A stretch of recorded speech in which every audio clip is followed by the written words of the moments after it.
Every small town has its ghost stories. But ours held something darker legend that spoke of a haunted hearse, a cursed relic left to rot behind the local hospital. It was an old, decaying vehicle that seemed out of place in the modern world, a relic of a bygone era best forgotten. In town, people whispered about it. The cursed hearse, they called it. It had carried hundreds of bodies, each journey taking a toll on the souls it transported. But the townsfolk claimed the hearse had become more than a vehicle. They said it was alive, possessed by the spirits of those it carried. I never believed in such things, until the night I found myself stranded. It was late, nearly midnight, and I was on the deserted country road that led home. I remember glancing at my fuel gauge, cursing as the needle dipped lower and lower. The engine sputtered, coughed, and finally died, leaving me in the middle of nowhere, the road shrouded in a dense, unnatural fog. I looked around, the trees towering like silent watchers, and felt a cold chill creep down my spine. The night was eerily quiet, broken only by the faint rustle of leaves and the occasional owl's call. I had no cell signal, and my options were limited. Walk back into town, or wait for someone to pass by. Then, out of the silence, I heard a low, rumbling sound coming from somewhere behind me. My heart skipped a beat as I turned to see headlights piercing through the mist, moving toward me with a slow, ominous approach. As the vehicle drew closer, I recognized its silhouette, the old hearse. Its headlights were dim and cloudy, like the eyes of an old, dying animal. The engine purred softly, almost like a growl, and it rolled to a stop beside me, exuding an air of something ancient and malevolent. The passenger door opened with a slow, creaking groan, and inside I saw him. The driver was an elderly man, skin pale and stretched tight over his bones, his eyes sunken deep into his skull. He looked at me with a strange, detached expression, a cigarette hanging from his lips, the ember casting a ghostly glow over his face. "Need a lift?" he asked, his voice low and gravelly, like the crunch of dry leaves underfoot. Everything in me screamed to run, to refuse his offer, but the fog seemed to press in around me, suffocating, pulling me toward the open door. Against my better judgment, I nodded and climbed inside. The instant I closed the door, I felt a wave of coldness wash over me, more frigid than any winter's chill. It felt wrong, unnatural, like the hearse was rejecting me, even as it pulled me deeper into its clutches. The air was thick, stale, carrying an unmistakable scent of formaldehyde and something even more unsettling, something that smelled of decay and rot. The driver pulled away from the roadside, and we began moving through the mist. The road stretched out before us, an endless ribbon of darkness. I stole a glance at the driver, who stared straight ahead, his eyes unfocused, almost trance-like. His hands gripped the wheel with knobby, bone-white fingers, as if he were holding onto it for dear life. For a long while, we rode in silence, the only sound being the low hum of the engine and the occasional creak of the hearse's ancient frame.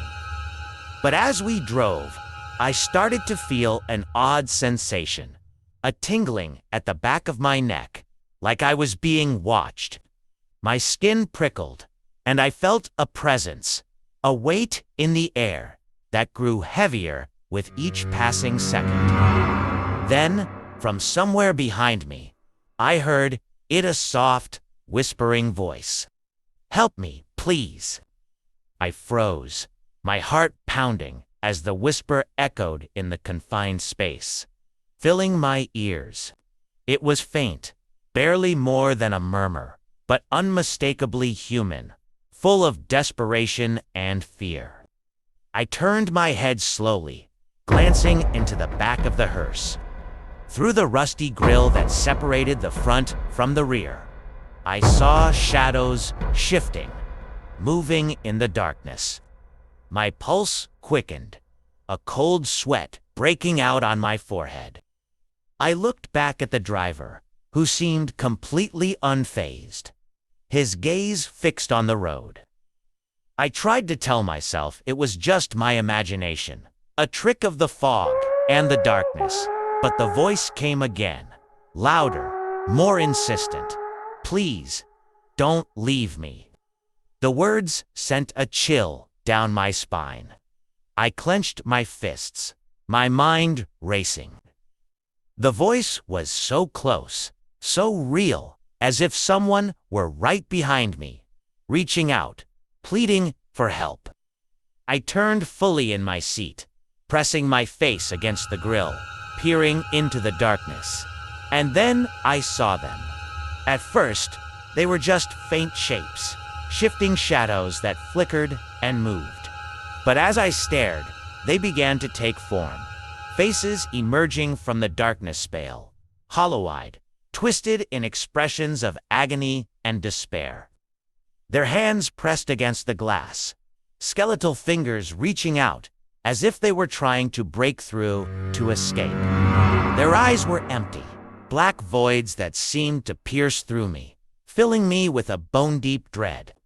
I jerked back, gasping, my hands trembling.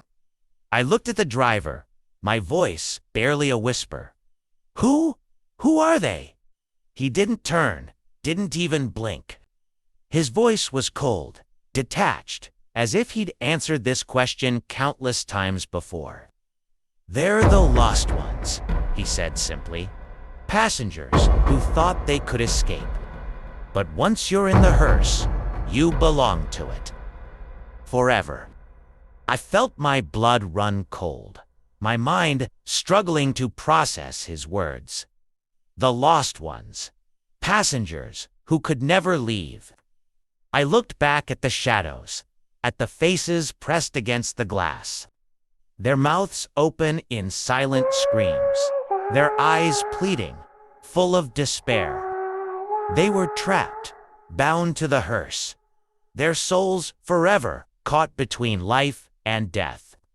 Panic surged through me, and I grabbed the door handle, desperate to escape. But it wouldn't budge.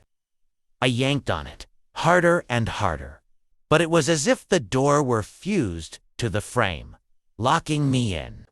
The whispers grew louder, filling the air with their sorrowful pleas, their voices merging into a chilling, mournful chant. "Stay with us, forever." I looked back at the driver, my voice shaking. "Please, let me out." He glanced at me, his eyes dark and empty, devoid of any warmth or compassion. "There is no way out," he said quietly. "Once you're inside, the hearse takes what it's owed. You can't leave until someone else takes your place." My heart pounded in my chest, terror clawing at my throat. I felt trapped, suffocated, surrounded by the despair of the lost souls in the back.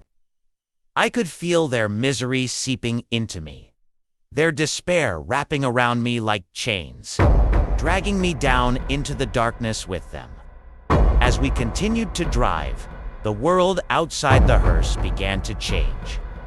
The road disappeared, replaced by a vast, fog-covered wasteland that stretched into eternity.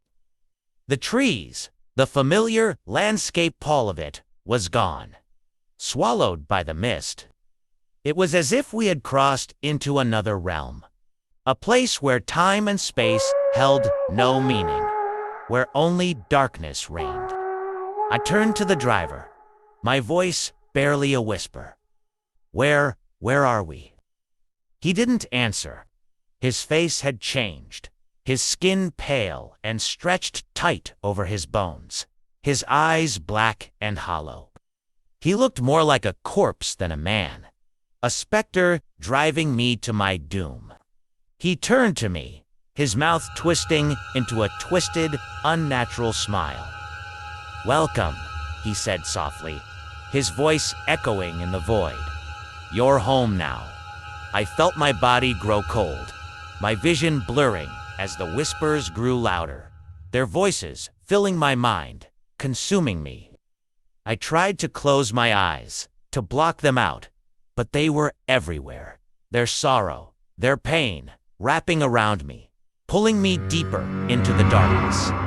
When I opened my eyes again, I was no longer in the passenger seat.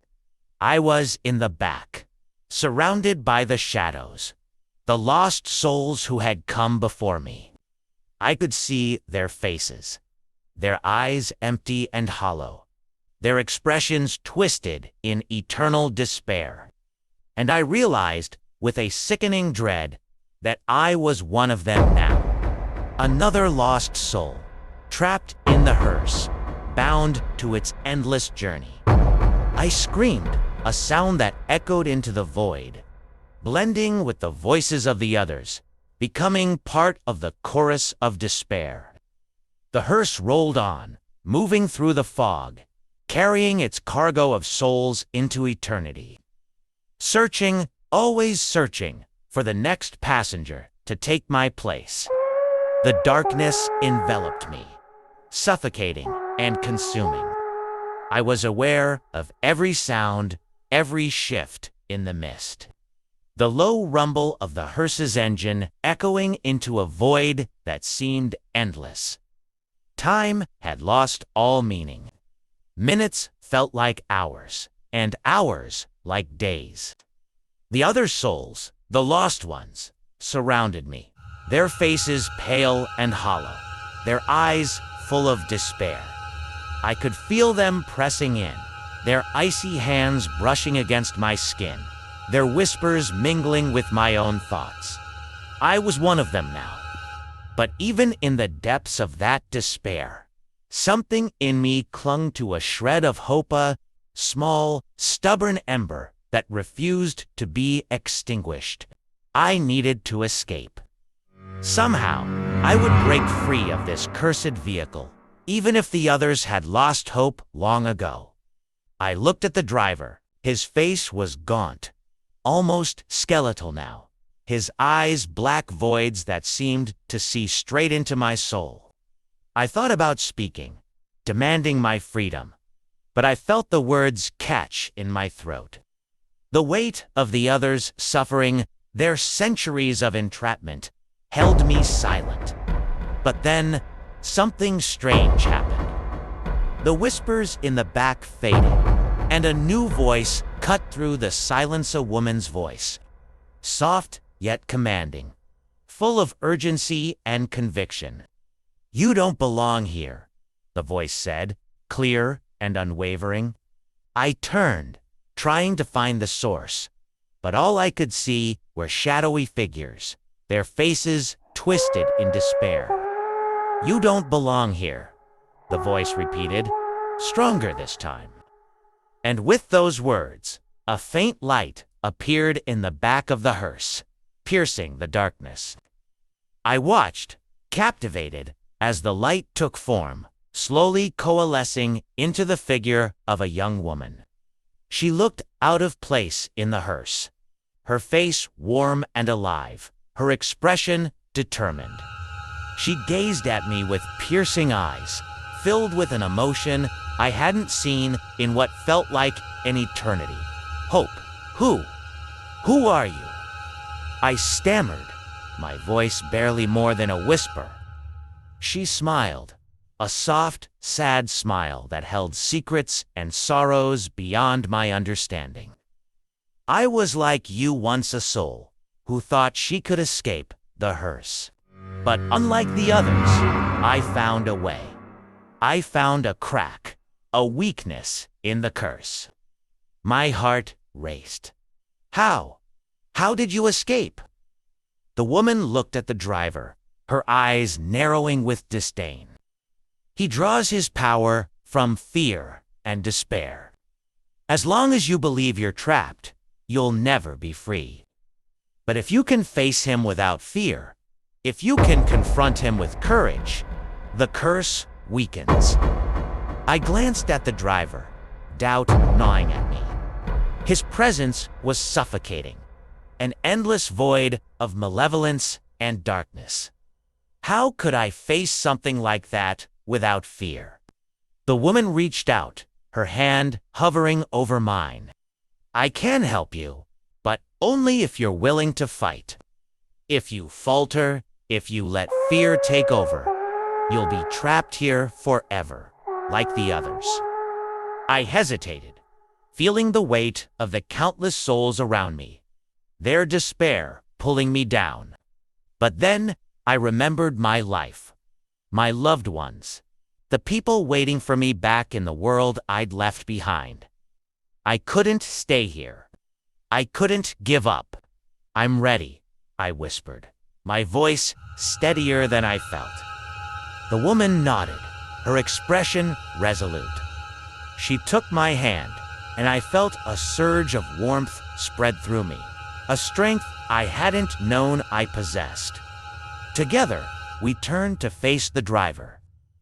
The air grew heavy, thick with tension, as if the hearse itself sensed the rebellion brewing within its walls. The driver turned, his hollow eyes narrowing, a hint of rage flickering in his expression. "Do you think you can defy me?" he sneered, his voice echoing with centuries of malice. "I have taken thousands before you, and I will take thousands more." But the woman stood firm, her voice unwavering. "You have no power over us if we don't fear you. Your curse only binds those who surrender to it." The driver's face twisted, contorting with fury. His skeletal hands tightened on the wheel, the vehicle shuddering as if it, too, were alive and angry. The fog outside thickened, pressing against the windows like dark, suffocating shadows. I could feel the fear creeping back in, the doubt clawing at my resolve. But the woman squeezed my hand, grounding me, filling me with a strength that pushed back the darkness. "Remember why you fight," she whispered, her voice a lifeline in the sea of despair. With that reminder, I drew in a deep breath, standing tall as I met the driver's gaze. His eyes bore into mine, a storm of rage and hatred, but I didn't look away. For the first time, I saw him for what he was, being trapped in his own curse, doomed to fairy-lost souls until someone broke his power. The driver's form began to waver, his features flickering like a candle in the wind, his face contorted, shifting from anger to something else, fear. I realized in that moment that he was afraid of me, of us. "You don't belong here," I shouted, my voice echoing through the hearse. A crack appeared in the windshield, spreading across the glass like a spider's web. The walls of the hearse began to tremble, the air thick with a tension that felt like it could snap at any moment. The driver snarled, lunging toward me, his hands outstretched, his face twisted in fury. But I didn't flinch. I held my ground, meeting his attack with unyielding defiance. The woman's voice rose above the chaos, clear and strong. "Your curse is broken. You have no power here anymore." With a deafening crack, the hearse splintered, the walls buckling as the darkness shattered, giving way to blinding light. The driver let out a scream, his form dissolving into shadows that evaporated in the light. The whispers of the lost souls grew louder, their voices rising in a triumphant chorus as the hearse disintegrated around us. In a rush of warmth and light, I felt myself being pulled away, lifted out of the darkness. I caught a final glimpse of the woman, her face peaceful, her spirit free at last, before everything faded into light.